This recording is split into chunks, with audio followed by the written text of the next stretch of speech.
y a lo mejor derivar a un espacio de igualdad, derivar a la trabajadora social, que empiece a estar, es decir, que empiece a hablar de lo que le sucede, porque lo que le sucede no se soluciona con una pastilla, se soluciona con otras cosas, ¿no? Evidentemente, cuanto más tiempo se ha estado en relaciones de violencia, más daño encontramos en la salud de las mujeres. ¿Y qué problemas nos encontramos? Pues en el orden psicológico, efectos sobre la personalidad, es decir, inseguridad, desconfianza, un nivel de dependencia emocional muy fuerte, sobre todo de la pareja, baja autoestima, problemas de comunicación, de mantenimiento de la atención y de la concentración, disminución de la memoria, efectos depresivos, cambios de ánimo, sentimientos de tristeza, creer que no se vale para nada. Hay tantos relatos de mujeres supervivientes de violencia que te cuentan: yo no valgo para nada, yo no he hecho nunca nada bien, yo no sé nada. Ese relato construido, ¿no?, que ha estado escuchando durante tanto tiempo. Ideas de suicidio y de muerte, sentimientos de soledad, ganas de llorar y efectos emocionales graves, es decir, miedo, angustia, nerviosismo, tensión, irritabilidad. Y además se producen sentimientos encontrados con el maltratador, ¿no? Por un lado, deseos de su muerte, odio, rabia, pero por otro, pena, lástima, ¿no? E incluso amor, ¿no?, hacia esa persona, porque evidentemente lo que están es enamoradas de ese señor. Aunque nos cueste creerlo, ¿no? Esas son las contradicciones que tienen estas situaciones de violencia, porque esas mujeres se enamoraron de un hombre, cuando bajaron la guardia es cuando después empezó a aparecer la violencia, ¿no? Secuelas físicas están muy claras, están muy estudiadas. Dolores musculares y osteoarticulares, dolores de cabeza, taquicardias, mareos, fatiga permanente, cansancio crónico, muchos problemas digestivos, la pérdida de apetito, desórdenes gastrointestinales, insomnio, problemas relacionados con el sueño. Imaginaros todos estos cuadros si una mujer va al médico y cuenta todo esto, ¿no? Y el médico no pasa un protocolo de violencia, o la médica no pasa un protocolo de violencia, o no deriva a nadie, ¿no? Es una mujer que sigue yendo y sigue yendo y sigue yendo y no se tira del hilo de decir qué puede estar pasándole a esta mujer, ¿no? Y en el ámbito social, evidentemente, son quizá de las mujeres que están más aisladas. Cuando hemos trabajado en intervención, muchas te cuentan que muy poco a poco, sin ser conscientes, fueron perdiendo toda su red de apoyo, su red familiar, sus amigas, y por lo tanto tienen muchísima menos posibilidades de encontrar apoyo en esa red para poder salir de la relación de violencia. ¿Qué factores invisibilizan la violencia de género que sufren las mujeres mayores? Pues hay muchos factores y tienen mucho que ver con gran parte de lo que acabo de decir, ¿no? La violencia contra las mujeres mayores quizás es una de las más invisibilizadas, y esto afecta a la desprotección en la que en realidad se encuentran, ¿no? Hace poco daba yo una conferencia en la que decidieron poner como el título: la violencia de género también afecta a las mujeres mayores. Yo quitaría ese también, porque en realidad es a las que más ha afectado la violencia de género, ¿no? Porque una de las cosas que vemos cuando estudiamos desde una perspectiva feminista en el ámbito de la gerontología y del envejecimiento es que la discriminación por género afecta más a las mujeres mayores que a mujeres de cualquier edad, y la discriminación por edad afecta más a las mujeres mayores que a los hombres. Por lo tanto, gran parte de la invisibilidad que tenemos en cuanto a la violencia de género está en esta doble invisibilidad y en esta doble discriminación que tenemos las mujeres a medida que nos vamos haciendo mayores, ¿no? ¿Cuáles son algunos de los factores que invisibilizan esta violencia? Primero, la infrarrepresentación a través de indicadores objetivos, es decir, cuando vemos las estadísticas de denuncias, órdenes de alejamiento, llamadas al teléfono de ayuda o asesinatos, las mujeres están más infrarrepresentadas, porque son las que menos denuncian, las que menos órdenes de alejamiento piden, las que menos llaman al teléfono de ayuda, y en menor medida son asesinadas, pero tampoco tenemos que olvidar que está cerca del 13-14% las mujeres que tienen más de 65 años y que han sido asesinadas desde que tenemos una contabilidad desde el año 2003, o sea que tampoco es baladí. Y además va aumentando una de las cosas que no sucedía antes, y es la violencia vicaria. Es decir, que también nos estamos encontrando con mujeres mayores que son asesinadas porque son las madres de las compañeras de los maltratadores, o sea que también hay cada vez violencias más fuertes contra las mujeres mayores que no sea directamente la de la pareja, ¿no? También faltan estudios cuantitativos de incidencia y de prevalencia que nos ayuden a entender cuál es la dimensión real. No puedo entretenerme aquí, pero yo, por ejemplo, la macroencuesta del año 2019 la cuestiono muchísimo, porque aparece muy infrarrepresentado cualquier tipo de violencia que sufren las mujeres mayores, la psicológica, la de control, la económica, aparece un 6%, un 5%, Bueno, pues cuando después por ejemplo, Atempro, Cruz Roja, hizo una encuesta con todas las llamadas que había recibido de mujeres mayores de 65 años que comunicaban que habían sufrido violencia, para que os hagáis una idea, de entre esas mujeres el 78% decían que habían sufrido violencia física, cuando en la macroencuesta aparecía solo un 5 y pico, un 6. Por lo tanto, cuando vamos focalizando las encuestas hacia mujeres mayores o hacia mujeres mayores que han sufrido violencia, aumenta enormemente los tipos de violencia que han sufrido. Por lo tanto, creo que aunque comparemos datos y comparemos encuestas, seguimos teniendo una mirada muy corta y muy pobre, en gran medida porque además las mujeres mayores no se autocalifican como mujeres víctimas de violencia. Por lo tanto, si la encuesta se centra en preguntar cómo te calificas y tú eres la que menos te calificas como tal, pues apareces totalmente infrarrepresentada. Y luego también os cuento que algunas de las comparativas que hacemos con estudios internacionales, pues de repente vemos que hablan mujeres de 16 a 25 años, de 25 a 40, de 40 a 50 y de más de 50. Ahí en adelante, ¿no? Estamos hablando de mujeres de más de 50, pues no tenemos ni idea de qué está pasando entre los 50 y los 100 años, ¿no? Entonces también ahí hay un batiburrillo de estudios que en realidad no nos permiten tener una visión de una dimensión real de lo que está pasando, ¿no? Además, hay una serie de datos de cuestiones que hacen todavía que se invisibilice más la violencia contra las mujeres mayores. Por ejemplo, la pervivencia de estereotipos que tenemos de que quienes más sufren la violencia o sobre quienes más tenemos que poner la mirada es sobre las chicas jóvenes o sobre las mujeres adultas que tienen hijos o hijas, ¿no? Otra de las cuestiones, y esta es importantísima, es que el entorno social y familiar e incluso profesionales del ámbito sociosanitario relacionan lesiones y comportamientos con el proceso de envejecimiento cuando se trata con mujeres mayores y no lo hacen en absoluto cuando se trata de mujeres jóvenes. Por ejemplo, una mujer de 80 años va a un servicio de urgencias de un hospital llena de heridas o con una pierna rota, va con su pareja y su pareja dice se ha caído por la escalera y todo el mundo se lo cree. Va una chica de 35 años con su pareja llena de golpes y moratones y dice el marido que se ha caído por la escalera y os puedo asegurar que pasan un protocolo de violencia. Entonces pasemos un protocolo de violencia siempre.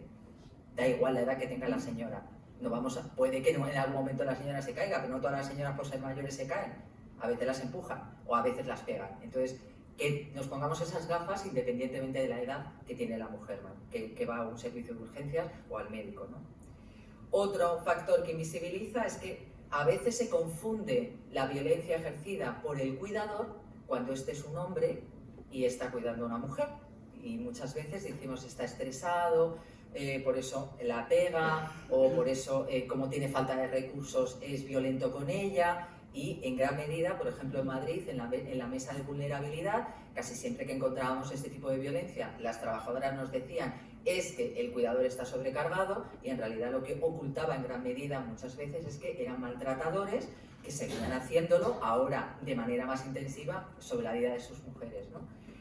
Y de hecho, yo os animo a que veáis una noticia que salió en Telecinco que hablaba de crímenes por compasión, en la que también los medios de comunicación tienen que hacer un buen trabajo en esto y cambiar muchas cosas, y decían que la sobrecarga de los cuidadores llevaba a que en la vejez, en la ancianidad, especialmente en edades muy avanzadas, hombres y mujeres que cuidaban de sus parejas terminaban asesinándolos y se suicidaban después ellos, ¿no? Así empieza la noticia de Telecinco y después dice: un señor de 78 años asesina a su mujer en Sevilla con Alzheimer y luego se suicida. Un señor de 85 años en Barcelona asesina o mata a su mujer y luego se suicida. Un señor en Badajoz y dices, vaya, ¿no? El 84% de las personas que cuidan de alguien en este país son mujeres y qué casualidad que los que asesinan por compasión son ese solo 16% que está muy estresado de cuidar, ¿no? Entonces, bueno, que tengamos cuidado con qué llamamos asesinatos por compasión, porque no son asesinatos por compasión, sino tendría que haber muchísimos más asesinatos de mujeres a hombres, porque son verdaderamente las que cuidan, verdaderamente las que no tienen recursos para cuidar y verdaderamente las que están agotadas, y no lo hacen. Por lo tanto, que pongamos nombre cuando nos encontramos con este tipo de asesinatos y no invisibilicemos estas realidades, ¿no? Desde las propias mujeres mayores hay también una serie de factores que hacen que se invisibilice la violencia y lo hemos comentado al principio, ¿no? Los roles de género, es decir, el haber sido educadas en esa idea de que los hombres pueden dominar y ellas tienen que ser sumisas, la naturalización de la violencia como algo que les ha acompañado toda la vida, disminuye su conciencia crítica y evidentemente el rechazo a lo que está pasando y distorsiona el umbral de la tolerancia, ¿no? Yo os cuento una anécdota de una señora que en intervención me contaba: yo salgo a comprar la carne y vuelvo a casa, voy a comprar el pescado y vuelvo a casa, voy al tinte y vuelvo a casa. Y le preguntábamos en el grupo: ¿por qué haces eso? Y dice: pues porque si estoy más de 15-20 minutos fuera de casa, cuando llego, la que me monta mi marido, entonces no importa, si ando más, así salgo más. Se había acostumbrado, ¿no? Pero también esto es muy potente, eso es una, yo le decía, digo, qué capacidad, qué resiliencia, ahora que se lleva está tan de moda esta palabra, ¿no? Qué fortaleza de saber hasta qué punto tienes que sobrevivir de la mejor manera posible con una persona que te está machacando la vida, ¿no? Y decía ella, ¿no? Incluso me dejo cosas para hacer por la tarde porque así salgo también por la tarde, ¿no? Pero normalizar eso, en el fondo, hace que no lo veas extraño, que no trates de mejorar esa situación porque te parece natural y normal, ¿no? También otro factor que invisibiliza es la prevalencia de la violencia psicológica y de control sobre otras más fuertes como la violencia física, que como es de más baja intensidad, la psicológica hace que permanezca más oculta para las propias mujeres mayores, ¿no? Me acuerdo en un taller que dábamos sobre violencia y que muchas decían, bueno, pero es que si no te pega no es violencia, ¿no? Solamente si me pega y si eso es violencia, pero a mí no me ha puesto nunca la mano encima, ¿no? Luego te narraba todo lo que le sucedía a esa mujer, el control económico, por supuesto, vejaciones sexuales, humillaciones, insultos, el decirle no vales para nada, nunca has hecho nada bien, ni has educado bien a tus hijos, o sea, constantemente escuchando esto, pero eso no es maltrato, eso no es violencia. Entonces yo creo que también es muy importante hablar de que todo esto es violencia, son tipos de violencia distinta, pero son violencia, ¿no? Otro factor que invisibiliza es que ellas también han tendido a ocultarlo. No todas las mujeres lo han naturalizado de la misma manera ni lo han normalizado, pero muchas sí lo han ocultado, en gran medida para protegerse del propio maltratador. Me acuerdo de una mujer, por ejemplo, que la pegaba palizas y después de las palizas le compraba flores y le llevaba un ramo de flores, ¿no? Todo el vecindario lo veía y entonces ella tenía fama de ser una mujer muy enferma, ¿no? Muy frágil, que siempre estaba enferma y que tenía un marido maravilloso que la llevaba flores cada vez que estaba encamada, ¿no? Ese era el relato que él contaba. Imaginaros cuando esa mujer intentó salir de la violencia y todo el barrio se enteró de que le había denunciado. Claro, fue como, esta es la mala pécora del mundo, con lo que la ha cuidado, con lo que la ha querido, con lo que la ha protegido. Claro, él nunca dijo que le llevaba flores porque le había pegado una paliza. Si lo hubiera contado toda la vida, ya la gente sabría qué atenerse, ¿no? Le contaba que le llevaba flores porque era una mujer muy débil, muy frágil y muy enfermiza, ¿no? Entonces, esta protección de decir yo no cuento nada y lo que me quedo es en casa hasta que se me quiten los moratones y cuando salgo y digo que estoy mala porque, pues eso también hace que al final se invisibilice lo que te está pasando, ¿no? La culpa y la vergüenza, ¿no? Que les genera el que se haya ejercido violencia contra ellas. La concepción del matrimonio y de la pareja como algo para toda la vida, como algo estable, como algo que si se rompe, en gran medida se rompe porque nosotras hemos hecho que se rompiera, ¿no? Por lo tanto, esa ruptura genera mucha angustia en las mujeres, ¿no? Así como todos los efectos del aislamiento al que han sido sometidas. Todo esto contribuye a la falta de autorreconocimiento de sí mismas como supervivientes, no me gusta decir tanto víctimas como supervivientes de violencia de género, que dificulte que pidan ayuda o que se separen y denuncien. También no solo ellas han naturalizado la violencia, sino en gran medida todo su entorno. El otro día, precisamente, en una localidad donde fui a dar una charla como esta, al acabar, una señora empezó a decir, has contado mi vida, ¿no? Y ahora que estoy diciendo ya no puedo más, lo he hablado con mi familia, con mis hermanos, con mis cuñados y nadie me apoya. Todos me están diciendo que soy la mujer de su vida, que me quiere muchísimo, que tiene mal carácter, que tiene mal genio, pero que en realidad no es tan mala persona. Entonces, al final dices, qué mal, ¿no? Qué poco entendemos a esa mujer en el entorno familiar y qué poco se la apoya, ¿no? Por lo tanto, creo que es muy importante entender que el entorno es fundamental para decir, tienes el mismo derecho que una chica de 25 años a salir de una relación de violencia, o incluso bastante más por todo lo que has pasado, ¿no?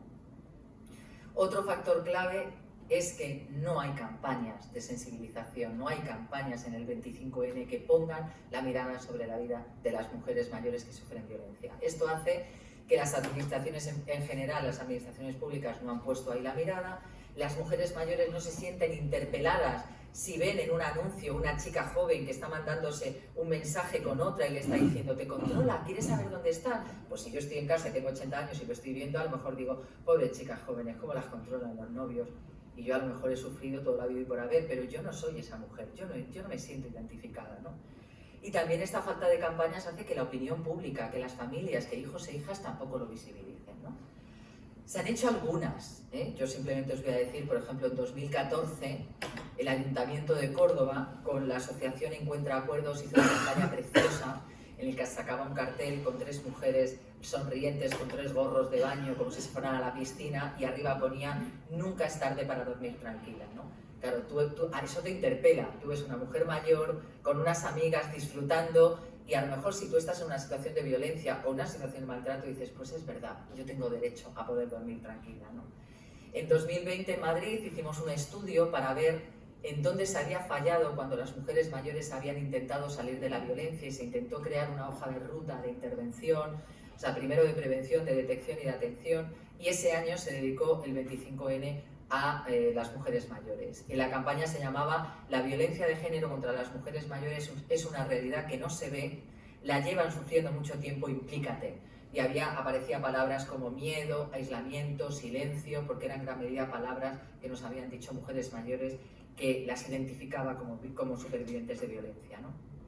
Emakunde hizo una campaña muy potente en 2020 con un eslogan que decía si escuchas, la verás, y se centraba en las violencias más invisibilizadas, más ocultas, y de ellas, por ejemplo, la violencia contra las mujeres mayores, ¿no?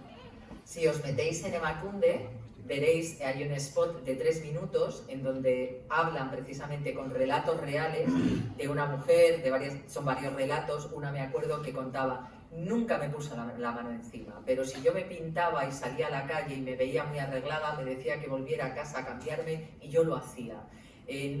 Nunca me dijo que hacía nada bien. Cada vez que abría la boca me decía que yo no podía hablar porque no sabía de nada. Eso un día tras otro, hasta que ya de repente un día, ¿no?, se enciende la luz, vas a un sitio, una escuela de empoderamiento, un aula de mujeres, y de repente empiezas a escuchar cosas y dices, pues eso que están contando lo mismo me está pasando a mí, ¿no? Y entonces empiezas a decir, pues a lo mejor lo que a mí me pasa también lo puedo llamar malos tratos, a lo mejor tengo derecho a salir de una relación así, ¿no? Entonces me parece que esa campaña de 2020 de Emakunde fue muy potente. En 2021, por ejemplo, la Fundación Luz Casanova hizo una campaña muy interesante con postales que decía, tu madre y tu padre son mayores y él no la trata bien. ¿Has escuchado y pensado esto alguna vez? Es decir, piensa en tu madre, no en las mujeres mayores, ¿no? Piensa en tu abuela, no en las mujeres mayores, piensa en tu tía, ¿no? Entonces iba poniendo frases, ¿no? Estaba muy bien, una frase que podía decir un hombre mayor y decía, ¿esto se lo has escuchado a tu padre? ¿Esto se lo has escuchado a tu abuelo? ¿No? Entonces, para sentirte interpelada, o sea, son campañas distintas que iban dirigidas, uno más a la sociedad, otro más a las familias, otro más a las mujeres mayores, pero yo creo que tenemos que seguir haciendo este tipo de campañas para concienciar sobre la violencia más invisibilizada, ¿no? En 2020, por ejemplo, también la Diputación de Jaén puso a una mujer, no es demasiado mayor, yo la hubiera puesto de más edad, ¿no?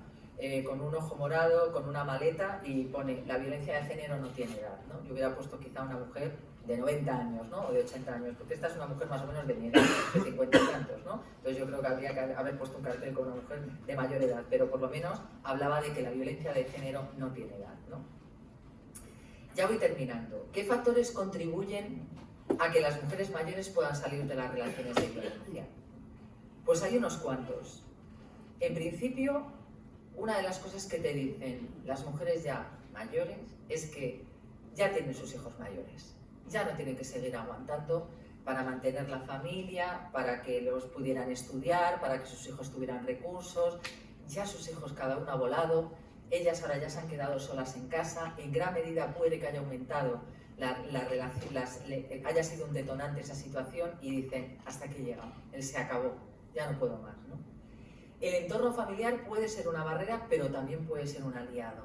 A mí me han contado en ocasiones que de repente ya, precisamente el que hijas e hijos ya estén fuera y vuelven un día a casa a comer y ven de repente otra vez esa situación, ¿no?, de falta de respeto, de falta de consideración hacia la madre, y de repente dicen, esto no puede seguir así, ¿no? Ven a su madre cada vez más cansada, cada vez peor, y ahí puede haber un hilo, ¿no?, un apoyo precisamente para salir. Por lo tanto, los hijos y las hijas pueden ser un apoyo muy grande para salir de estas relaciones, ¿no?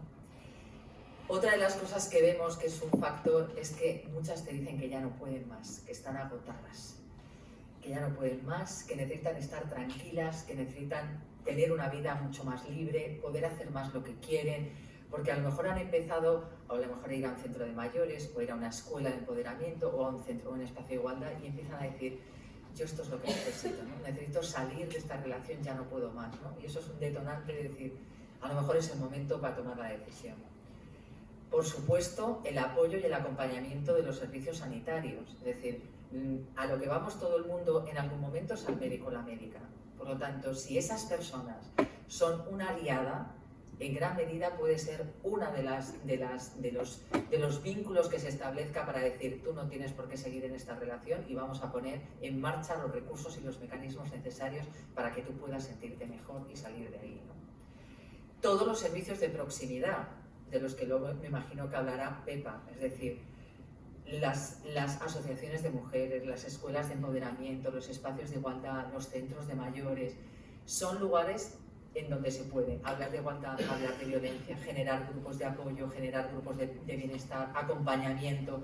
Ese acompañamiento es fundamental, especialmente para mujeres mayores o muy mayores que llevan mucho tiempo en estas relaciones y que no van a dar el paso posiblemente de denunciar y desde luego de separarse, pero sí hay otros procesos en los que pueden evidentemente mejorar su vida si consiguen esos apoyos, ¿no? Y ya voy terminando, me quedan 15 minutos, ya termino muy rápido, con algunas propuestas que nos han planteado profesionales de diferentes áreas, es decir, todos los profesionales que os imaginéis que pueden trabajar con personas mayores o con mujeres mayores.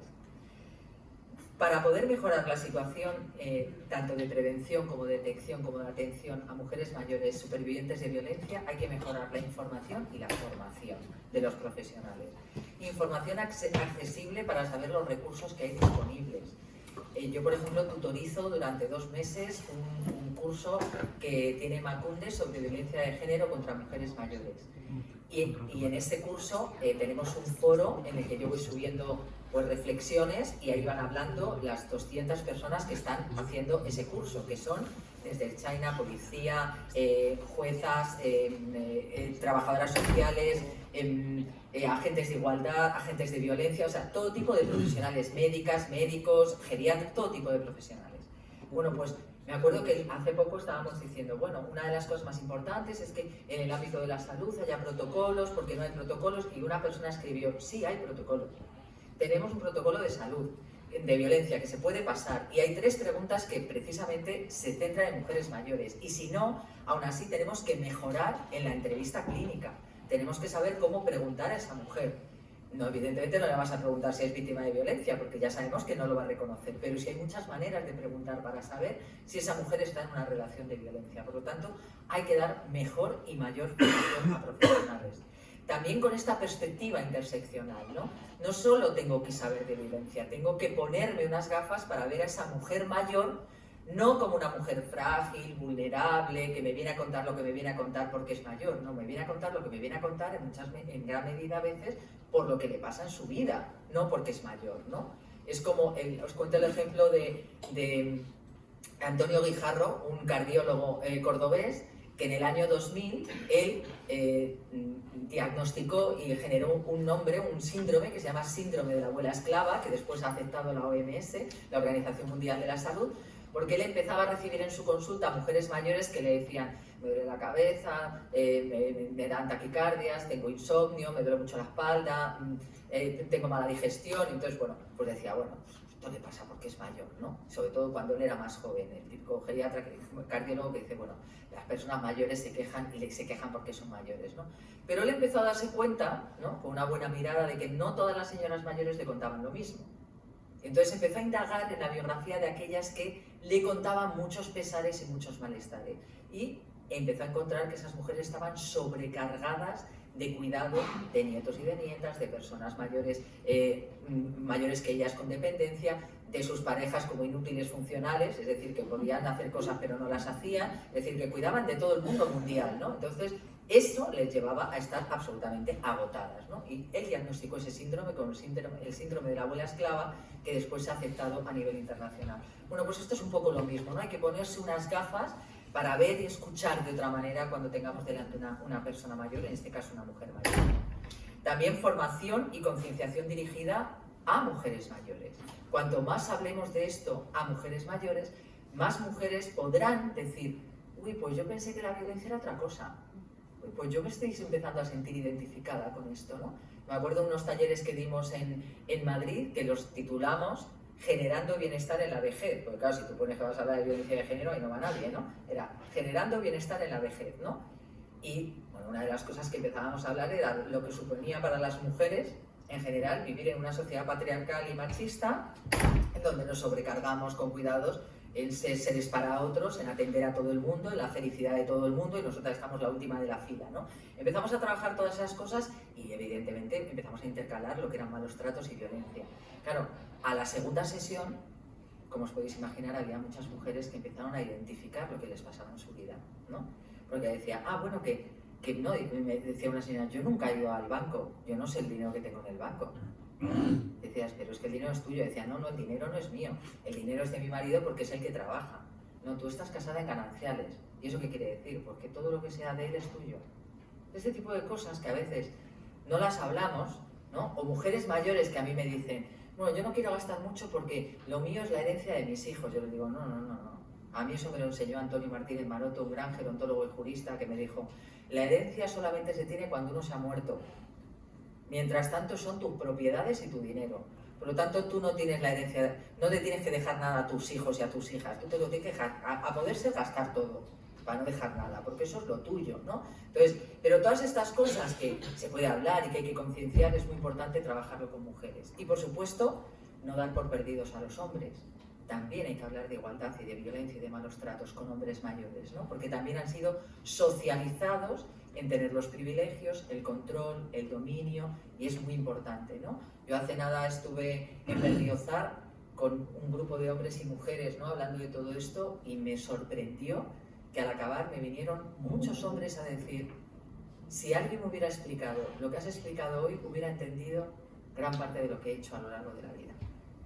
Por lo tanto, no demos por perdido que ellos también han sido socializados en unos roles de género que les han impedido hablar de emociones, que les han impedido ser personas frágiles, que les han impedido muchas cosas, e incluso que ellos han creído que tenían que dominar y controlar para ser ese macho y esa identidad masculina que se les había dicho que tenían que tener, ¿no? También hay que adecuar servicios y recursos a las necesidades de las mujeres mayores. Pues evidentemente generar mayor coordinación entre todos los recursos que pueden atender a una mujer mayor, desde violencia, sanidad, servicios sociales, policía, espacios de igualdad, centros de mayores. Hay que generar una gran vinculación, crear recursos habitacionales, es decir, las mujeres tienen que seguir en su casa si quieren seguir, pero a veces te dicen, yo necesito irme de mi casa un tiempo, porque ahora yo ya no quiero seguir cuidando a mi marido, que le cuiden en mi casa si le tiene que cuidar a alguien, pero yo me quiero ir a algún sitio a pensar qué hago con mi vida. Bueno, pues tiene que haber un lugar para que esa mujer pueda estar a gusto, tranquila, y en donde esté con otras mujeres en una situación parecida a ella. No con chicas jóvenes con hijos o con hijas, como a mí me contó uno, dice que yo me fui a una casa así y me terminé convirtiendo en la abuela de los niños de las... No, que ya bastante he tenido en mi vida como para tener que cuidar a los hijos o las hijas de mujeres maltratadas. No, entonces, que sepamos que hay que generar recursos específicos, ¿no? Generar, evidentemente, atención psicológica y jurídica y larga.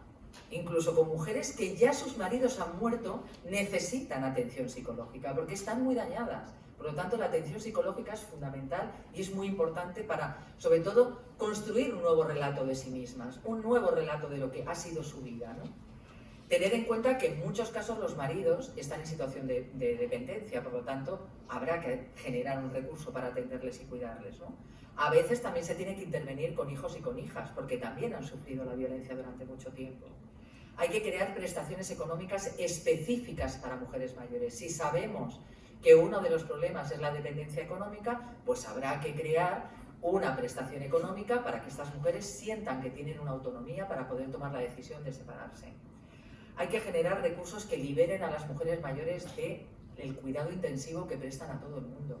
Y la sociedad en su conjunto tiene que dejar de pedir a las abuelas que cuiden de los nietos y las nietas, porque es que ya está bien. Yo he trabajado durante 4 años en un I+D, una investigación más desarrollo, para analizar cómo estábamos las mujeres en el mercado laboral. Y yo me encargué de analizar cómo contribuían las abuelas a que las mujeres estuviéramos en el mercado laboral.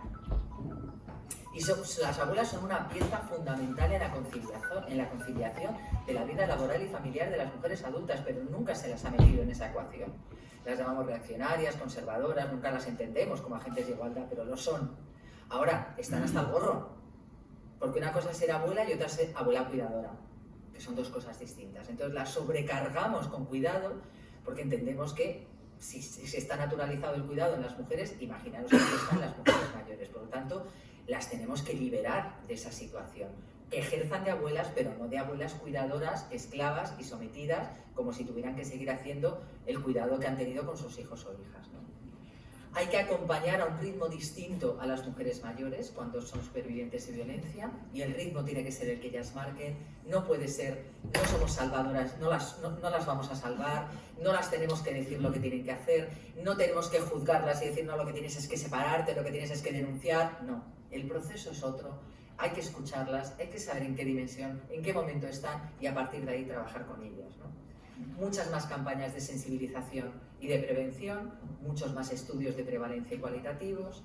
Hay que hacer más documentos específicos sobre intervención. Nosotros desde UNATE y la Fundación PEN, con la Fundación Loz Casanova, acabamos de publicar una guía sobre experiencias que hemos tenido profesionales que llevamos trabajando en la intervención con mujeres mayores supervivientes de violencia. Hemos contado en qué hemos errado, en qué hemos fallado y en qué creemos que hemos acertado.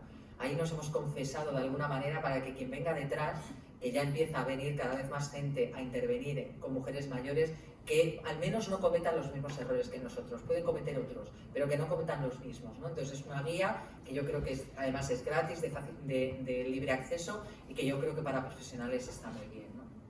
También tenemos que generar dinámicas sociales de reconocimiento a la labor desempeñada por las mujeres mayores. Hablamos muy poco en las efemérides, en el 8M, hablamos muy poco de las mujeres mayores, en el 25N, en el Día de la Salud Mental, hablamos muy poco de las mujeres mayores, hacemos muy pocas campañas visibilizando lo importantes que son. Y cuando hablas con ellas, nosotros ahora, desde que yo estoy en UNATE y en Fundación PEN, estamos haciendo, antes se hacía, pero ahora hacemos muchas más efemérides en las que ponemos el foco en las mujeres mayores. En el 8M hicimos un vídeo con mujeres y les dijimos: decir frases reivindicativas que le lanzáis a políticos, a la sociedad, a vuestras familias. No os podéis imaginar lo divertido que es el vídeo. Dura 8 minutos, meteros en nuestra página web, en UNATE y en la Fundación PEN, y ahí las señoras decían: estamos hasta el gorro de cuidar de todo el mundo, estamos hartas de que nos digan lo que tenemos que hacer, estamos hartas de que nuestros hijos, por amor, porque nos quieren mucho, nos dicen si puedo salir cuando llueve, si puedo salir por la noche, si me puedo ir con unas amigas de viaje. Ya está bien. O sea, ya está bien. Mi generación, los de 50 y tantos años, que ya no mandamos en nuestros hijos, ahora mandamos en nuestra madre y en nuestros padres. Entonces, tenemos que hacer ahí mucho pico pala, decir, las señoras mayores tienen que ser libres, y sobre todo lo que le tenemos que decir a la generación nuestra es cómo quieres ser cuando tengas 85 años. Porque quizá no quieres que tengas un hijo de 50 diciéndote lo que tienes que hacer. Entonces, tenemos que ahí hacer mucha campaña de empoderar a las mujeres mayores, porque sabemos que las mujeres no nos empoderamos en la familia, pero las mujeres mayores menos. Por lo tanto, hay que darles mucho más protagonismo social. Crear grupos de mujeres, grupos de apoyo, grupos para poder reflexionar con mujeres de la misma edad, pero también con mujeres de otras edades, porque ayuda, ¿no?, a tener una perspectiva diferente. Generar estos espacios de reflexión. En Berriozar hay un proyecto, hay una escuela que está trabajando mucho de empoderamiento con mujeres mayores, pero también vejeces y masculinidades, ¿no? Está trabajando también cómo los hombres tienen que empezar a sentir, ¿no? Que pueden tener otra masculinidad. Yo simplemente os cuento una anécdota muy breve. Cuando murió mi madre, murió primero antes que mi padre, y yo le dije a mi padre, díselo al médico. Mi padre dijo, ¿yo? ¿Por qué le tengo que decir nada al médico? Digo, hombre, porque has estado 60 años casado con mamá, si tú crees que no te va a pasar factura, estás equivocado, ¿no? Mi padre en un año perdió 12 kilos.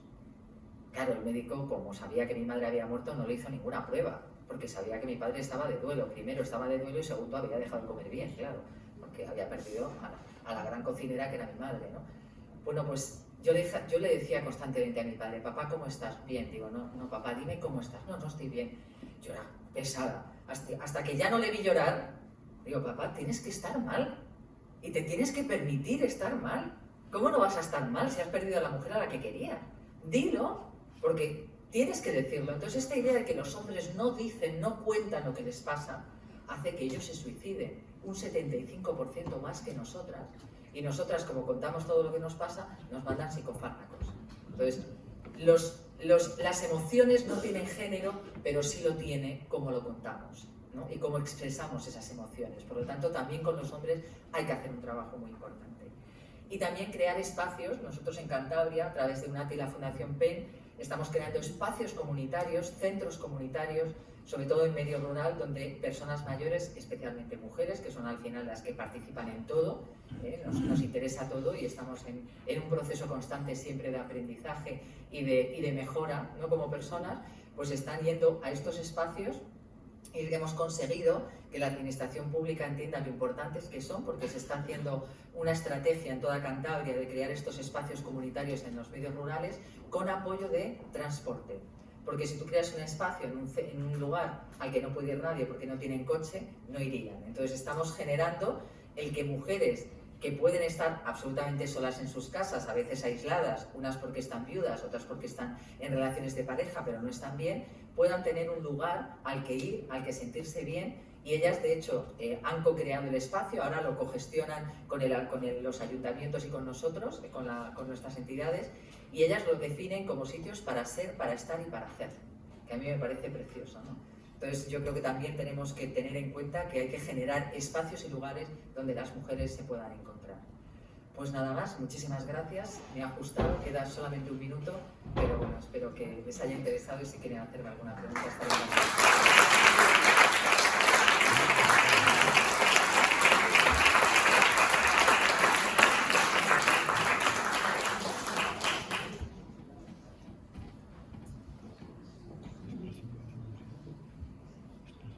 Pues nada, no sé si quieren hacer alguna reflexión, alguna pregunta. Me tienen para lo que quieran en UNATI y en PEN. Si entran en internet nos encontrarán todo lo que hacemos.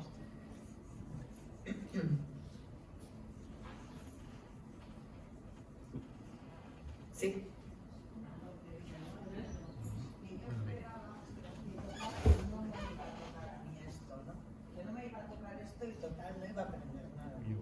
Y la verdad es que he aprendido mucho y me ha venido muy bien y voy a seguir porque creo que siempre seguimos estando, no digo maltratadas, pero por nuestros familiares, por nuestros hijos, por todo lo que te has dicho.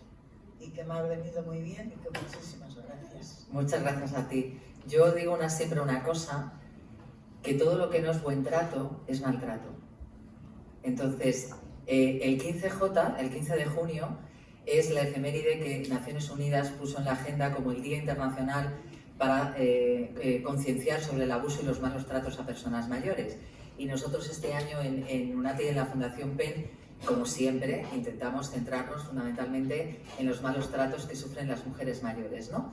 Hicimos una campaña con 4 vídeos para hablar de esos malos tratos, esos micro malos tratos, ¿no? Porque claro, si tú pones una persona mayor a la que la están pegando, pues es muy difícil que nadie se identifique, ¿no? Entonces pusimos los siguientes ejemplos, solo os cuento 2, ¿no?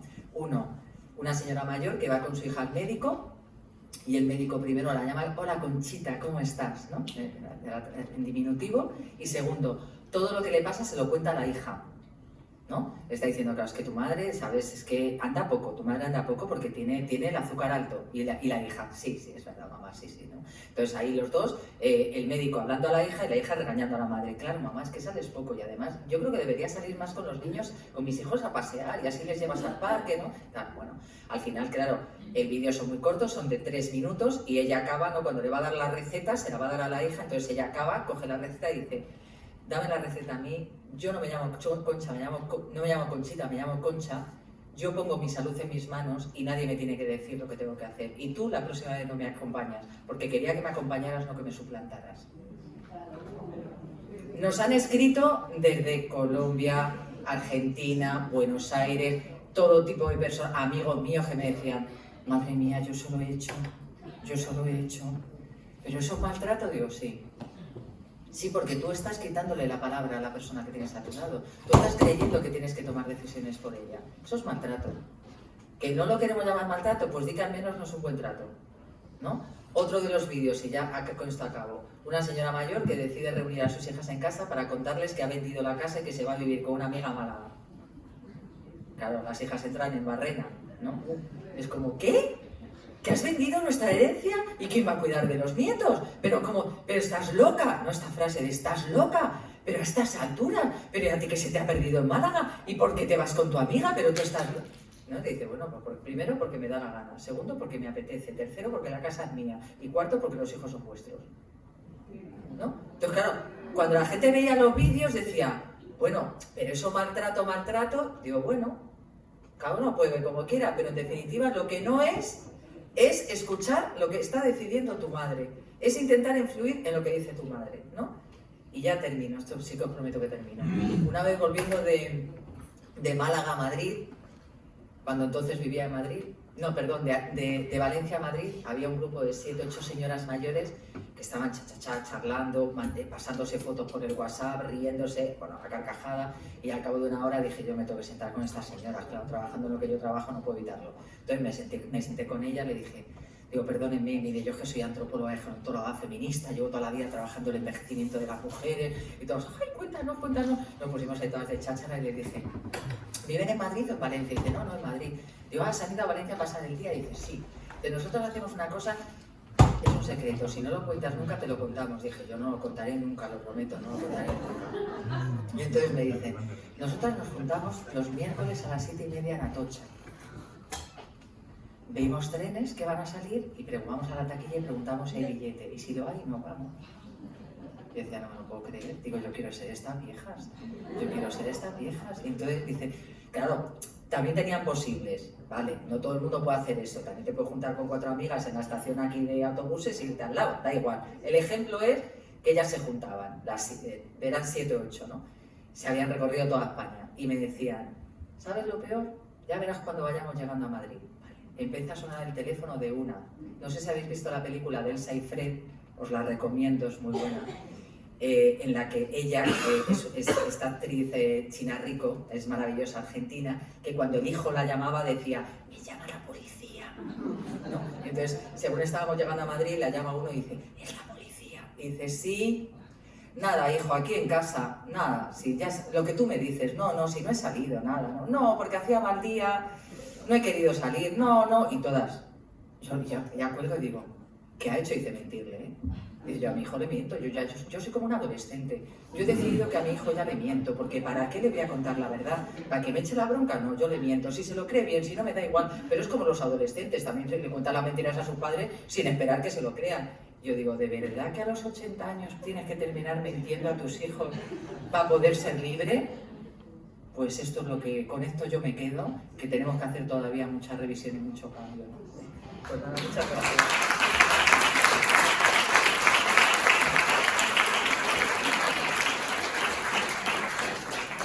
Hola, buenos días.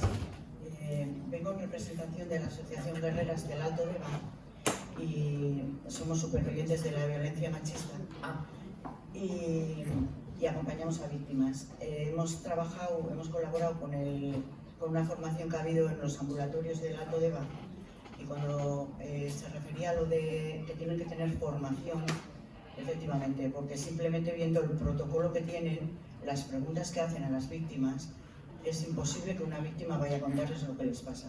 Justo. Sí, y agradecer la ponencia porque creo que lo explicas perfectamente y estamos encantadas. Gracias. En relación con lo que has dicho, creo que es muy importante quizás nos hemos focalizado mucho en lo del tema de los protocolos. Y bueno, los protocolos sirven, pero sirve mucho más una entrevista. Sirve mucho más preguntar, aprender a preguntar y aprender a escuchar, que a lo mejor un protocolo que, bueno, te puede dar información, pero no te la da toda, ¿no? O sea, que también a veces cuando nos centramos demasiado en ciertas técnicas, dices, bueno, vamos a mejorar en la entrevista clínica, vamos a mejorar en cómo preguntar.